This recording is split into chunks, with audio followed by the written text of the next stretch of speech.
Hey guys, today we're back with another firearms review, and today on the channel I'll be reviewing the M&P FPC 22. Stay tuned for this one.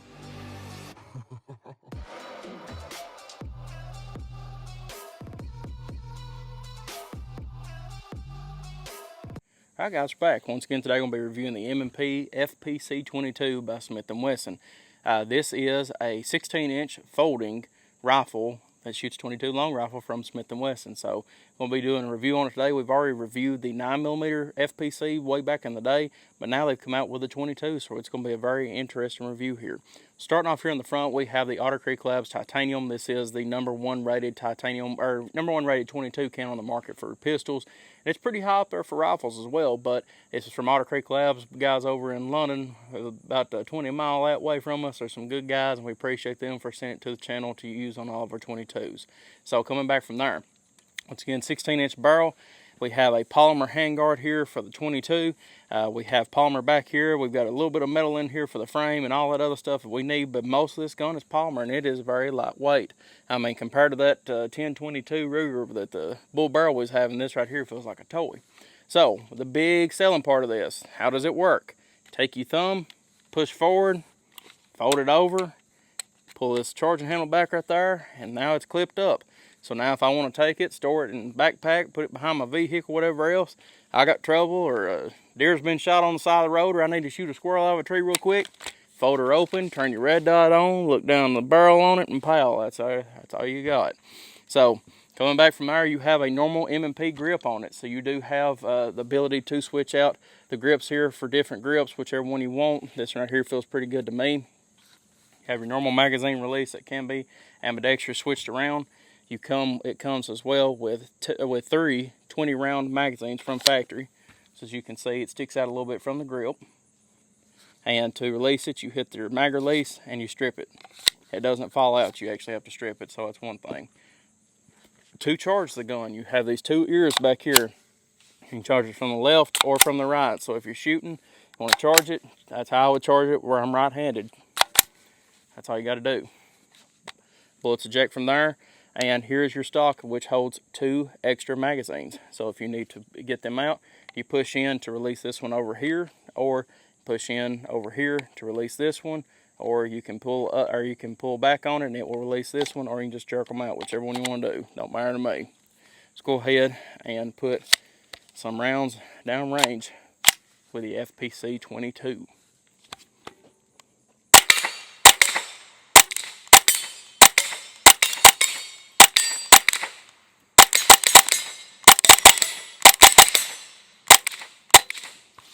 Empty. Alrighty, once again, well, now I guess it is dropping out now. Just need it lubed up a tad bit. Go ahead and take that mag out, insert it, re-rack it. We'll show you another way how to drop the bolt right here in a second, but let's take a few more shots.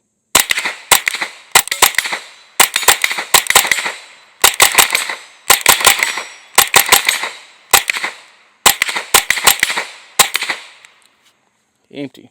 Boys, let me tell you something, that trigger in this thing feels great. We'll go over the trigger as well here in a second. Let's go ahead and take out that last mag in it. Get it pulled out here. So if you want to drop the bolt, you also have a bolt release here and a bolt release here. So if you're right-handed, there we go, we're ready to party. And the safety on this is right here. So you got it on safe. If you're right-handed, all you got to do where you normally put your finger at whenever you're not ready to fire, right there is where the safety is. So if I'm ready to fire, switch it off, ready to fire, go back on safe. I'm going to take a few more shots.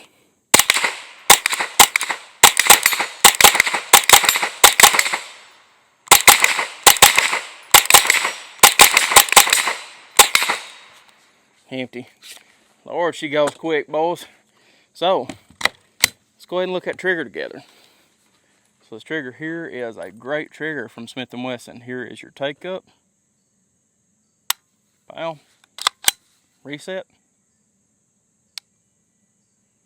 It looks longer on camera than what it is, but boys, let me tell you something. You can run this gun fast if you couldn't just tell what we was doing right then with it. So she is a good looking rifle though. Let's go ahead and sit her here. Shins can get some close-ups of her and look at while we reload some of these magazines. So once again though, 20 rounds in a good auto loading rifle. So If y'all have watched the Smith and Wesson Shield X review yet, we did talk about us going down there to Smith and Wesson for it, and they did have this rifle here out as well, and it was one of my favorites of the day, the FPC 22. We shot, I'm not kidding you, I probably shot 300 rounds through it myself while I was down there, let alone however much everybody else shot, because they actually put up a range type of ordeal for us to do, or like, you know, a few different drills to do. And every single one of us done it. They took our times down. They never told who won, but I think that I got close to winning, or I did win. I don't know, but we won't go there. Either way it goes, though, we did have a good time down there at Smith and Wesson, but this was one of the guns that we did get to shoot and play around with before they released them to the public. One other interesting thing about it, though, is that they have now come out with the FPC 9mm, the FPC 10mm, and now here is the 22. So if you have seen the, I think it is the M&P 22 pistol is the technical designation of it. The 22 pistol also takes the exact same magazines as this one right here does. So as you can see here, you have some ears on the side of this whenever I'm loading it that help you push it down. That way you don't actually have to force one round into another. So it's very, very easy to reload. One of my favorite reloading ways of a 22 rifle I've seen so far. As you can see, you can just work your ears on down, just make sure you don't overlap any of your bullets that you're going in. Just keep a little bit of pressure on them and you'll be good to go. These right here we're loading up right now is the CCI standard velocity, which is running right at 1,075 feet per second. So coming out of the 16-inch barrel, they should be, technically speaking, subsonic, but I guess we're fixing to find out. But what we shot through it a minute ago was that Federal auto match ammunition.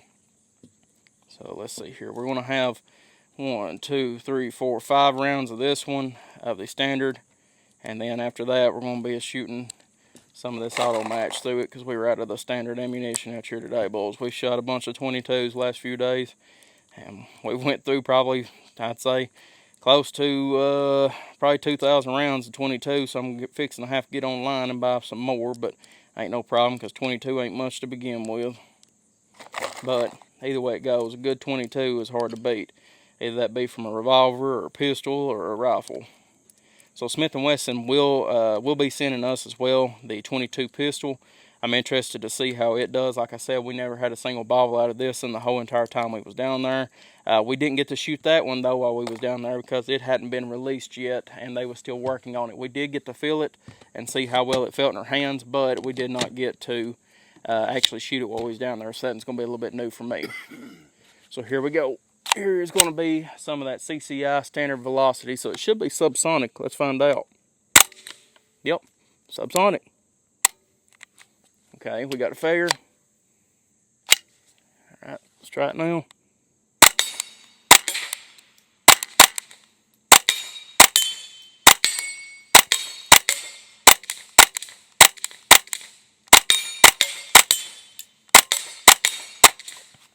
Empty.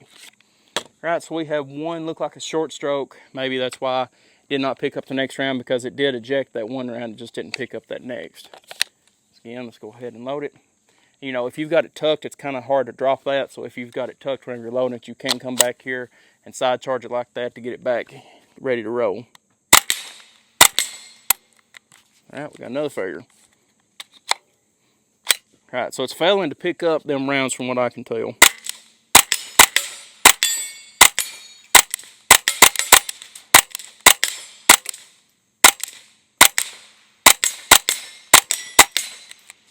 Alright, empty as well.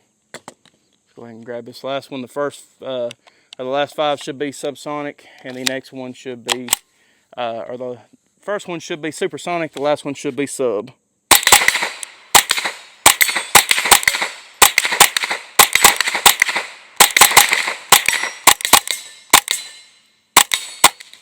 God. I'll tell you one thing, boys, you can sure tell the difference in between them subsonics and supersonics. There ain't no question about that.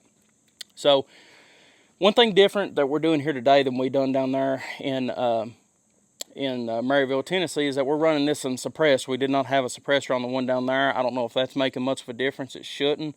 It will put more debris and dirt back into the system. So That could be, or it could be because it is, it's just standard velocity. It's 1,070 feet per second.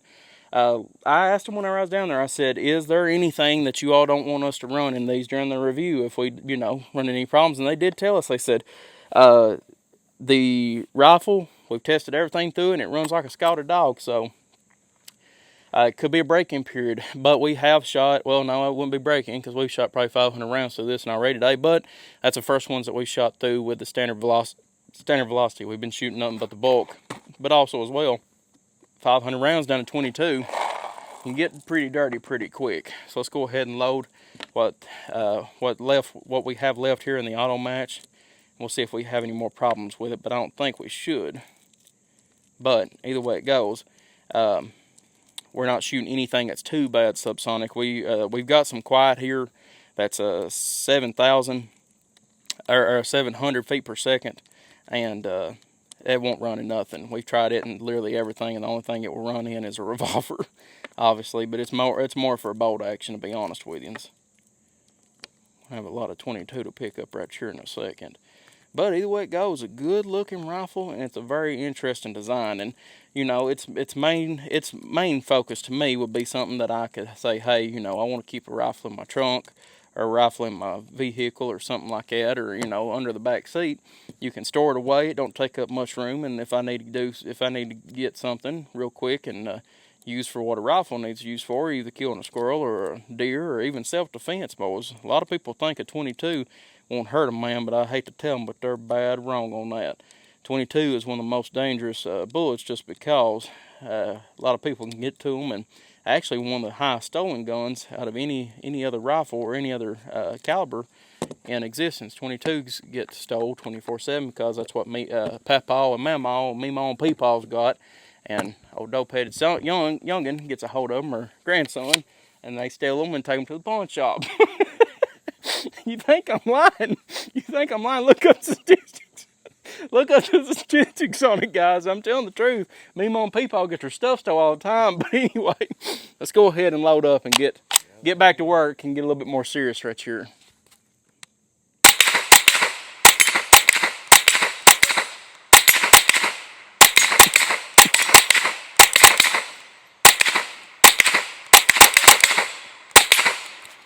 All right. Got that unloaded. Still tore up a little bit. Let's fire our last round. So the FPC 22.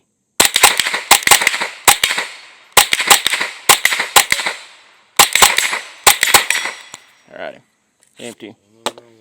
No, not a thing wrong with her. So, to be honest with you guys, I believe that she is getting a tad bit dirty from that suppressor. Plus, too, that standard velocity. Once again, it's under 1,100 feet per second, so it is subsonic. But between the gun getting dirty from the suppressed use, and like I said, right now we're sitting bad close to, well, no, over 700 rounds now through it today without it cleaning. I think she's pretty reliable. So 2 fair to feeds, because they did extract. So 2 fair to feeds within 700 rounds for 22. That's still pretty hard to beat if you would agree with me on that. So it does get my stamp of approval. But once again, the big nice thing about this is that I can take it, fold it over, close it up right there, and I've got a very compact rifle that I can put under the back seat of my truck, or even in camping, or even if I want to throw it on my back, or even put it in a saddle bag for a horse or whatever else, I can do it. That being said, it is a very nice rifle, and I do enjoy it. Just as easy as that. Take your mag, throw into it, and if really, truthfully speaking, if you want to take your mag, put 2 of them back here as they go, and then take it and fold it over. I can carry it just like that right there. Let me pull this back on us just a tad bit. There we go. So, hey, need to grab it out, pull it out, ready to roll. Obviously, it hung back because the magazine is empty, but that's all that you would need for this thing to be ready in a split second. Pretty cool. So, guys, that being said, the FPC 22 does get my stamp of approval. If we'd have had a lot of malfunctions or something out here today, then, it is what it is. But 2 malfunctions within 700 rounds, and them subsonic ammunition, and it being suppressed use all day long without cleaning, I think that's pretty reliable for a 22 rifle, in my honest opinion. But either way it goes, if you have any questions or comments on the Smith and Wesson FPC 22, please leave it in the comment section below, and I'll get back to you as soon as possible. But once again, thank you to Smith and Wesson for sending it out to review.